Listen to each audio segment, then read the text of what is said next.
Yo, what's up, guys?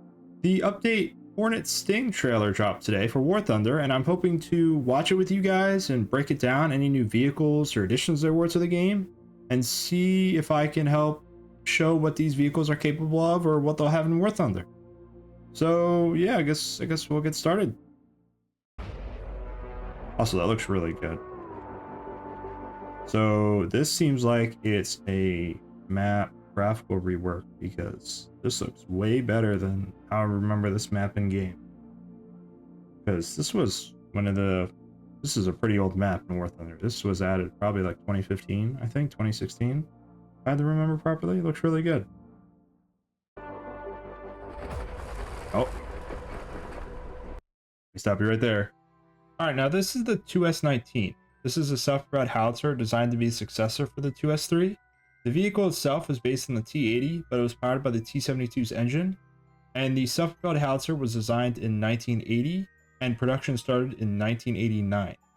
It utilizes the 152mm 2A64 L47 cannon, and there was a further upgrade to this called the 2S19M1, which gave it access to the 840 horsepower V84 AMS engine. On top of this, you had the 2S19M2, which gave it access to an automatic fire control system. Originally, this gun had around 6 to 8 rounds per minute of fire, and the M2 gave it access to around 10 rounds per minute fire, so a much better reload, and on top of that, more accuracy in real life because of the fire control system. Now, both the 2S19M1 and M2 were in the leak list, so I predict one of these will probably be a premium and one of these will not, and knowing how this game is, the one with the higher rate of fire, so the M2 will be a premium, and the M1 will be in the tech tree. I probably can assume that the regular one will be 8.0 or 8.3 in the Russian tech tree. So similar to the Vidar. I mean, it's similar in Vidar capabilities. So it will be rank 5 right after the Object 268 in IT1. And the M2, maybe like 8.3, maybe just a little bit higher. But yeah, let's continue the video. I'm just going to go back a bit.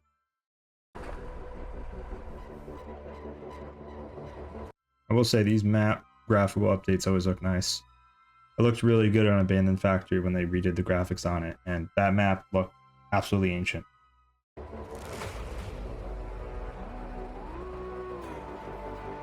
Oh, and more graphics updates. Oh, that's an SU-30.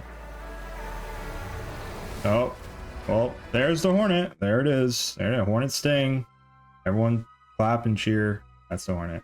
Now, this is something, of course, that all the American mains were asking for, like all the other iconic jets that they have access to. But this is truly an amazing jet. And let me just break it down. The American McDonnell Douglas FA-18 Hornet is an all-weather, supersonic, twin-engine, carrier-capable multi-role aircraft. There, I think I got it all.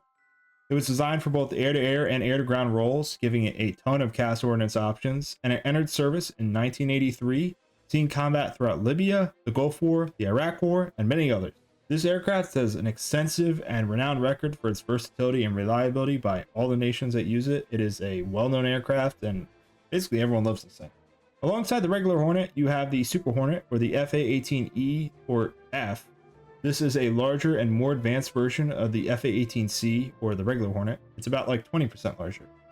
This gives it more internal fuel, range, endurance, payload capability, and more advanced and modern technology. And according to the leaks, there was 3 variants of this jet being added to the game for the American tech tree. You had the regular FA-18C, you had 2 of them, the regular Hornet, one being a premium and one being a tech tree. You also had the FA-18E, or the Super Hornet, also being added to the game in the American tech tree.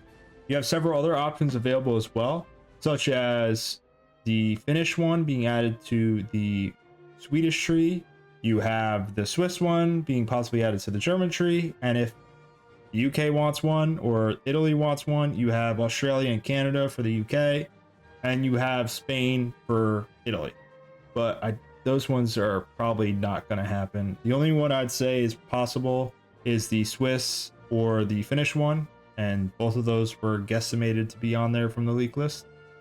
And if I had to place them in the US tree somewhere, I'm willing to bet the regular Hornet, the FA-18C, is going to be after the F-14, and the FA-18E, which is a Super Hornet, will be placed at the end of the line after the AV-8B. Well, both will be actually at the end of the line, so at 14.0. That's what I'd assume for both of them.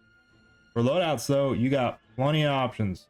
The regular Hornet can carry up to 10 AMRAAMs, 6 AIM-9s, 6 Sparrows for when you have to do that horrendous stock grind against Fox 3s that everyone loves doing because that's so fun. And for air-to-ground rolls, you get access to 4 AGM-65 DEs or Fs, 6 AGM-154As or Cs, along with tons of other guided bombs like GBUs, rocket pods, unguided bombs. And no, I don't think AGM-154s are going to be added to this game. Those would be absolutely busted and overpowered, but yeah. And then you have the Super Hornet, which a Super Hornet has 2 extra pylons on the wings, giving it access to 2 extra AMRAAMs, which means you can carry 12 AMRAAMs. And I'm sure you're going to love taking off and spamming those in ARB because that'll be really fun. You can also carry 2 extra Sparrows if you ever want to actually do that. And you can carry 2 extra GBUs, which would be really nice for ground RB. So I will say this jet will be very good and very fun. I assume it will be, at least. I mean, both at 14.0, both at the end of the lines. It's going to be a fun jet. And an addition that people have been demanding for, and because they just love it. It's such a cool aircraft. So yeah, let's continue watching. Oh, let me stop you again. That's the Su-30. This might be the Su-30SM. I'm not a Russian jet expert though, so I think it's the Su-30SM. But the Su-30, otherwise known as the Flanker, is a twin-engine 2-seat fighter aircraft. It is multi-role, all-weather, and it's an air-to-air interdiction aircraft. This aircraft started as internal development from the Su-27 family, and that's why it always looked so similar to the Su-27. And the Su-30SM was adopted into service in 2013. Now, the Su-30SM was a significantly more modernized version based on the MKI.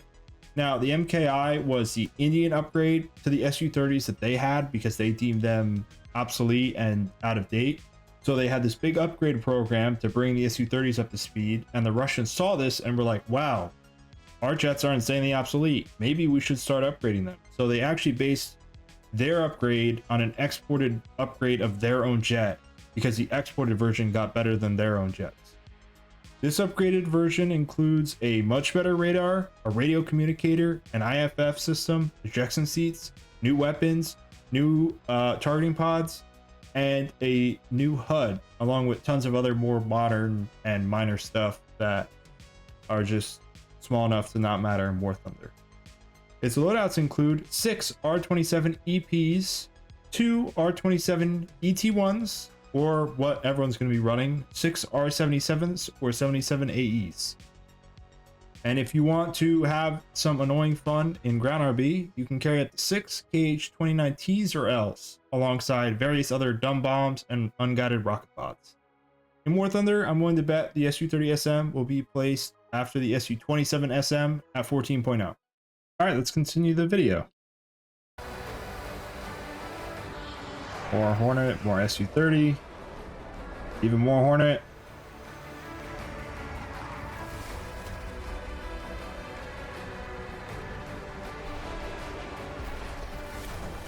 Oh, wait, let me stop you right there.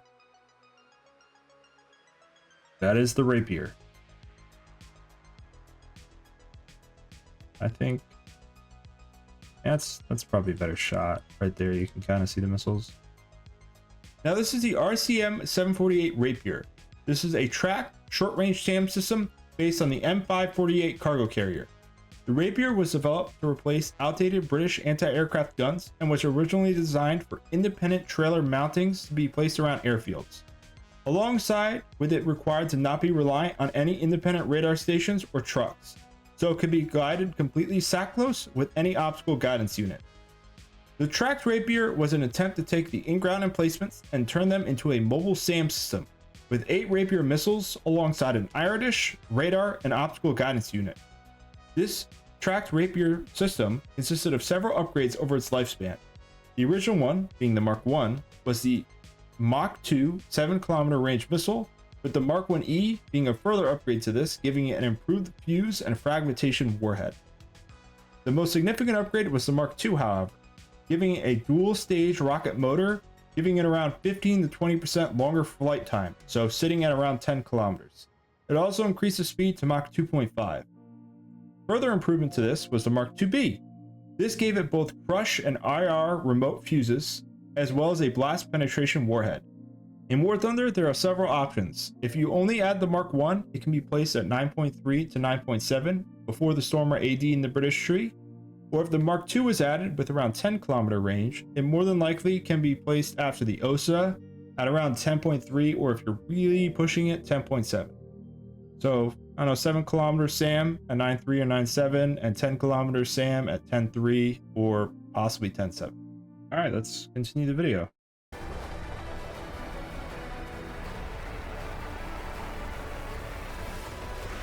Oh, that's a much better picture. Hold up. Now this is the Rapier we saw earlier, but you can see kind of the whole tank now. Its optical guidance unit is right here. This would be used to track the aircraft. This is the radar unit right here, and that's the infrared track.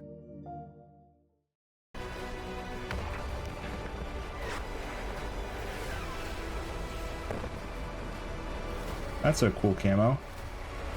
I don't think it's a new jet though. Alright. Hoping they would show off a bit more. There's a ton more stuff in the leak list, but otherwise, a cool video. I hope I helped break down the new vehicles for you guys in the trailer. I'm gonna try and put out a video on the dev server. I assume it will come up this weekend if you guys want to check it out. So yeah, I'll cut it off here and I'll catch you guys another time.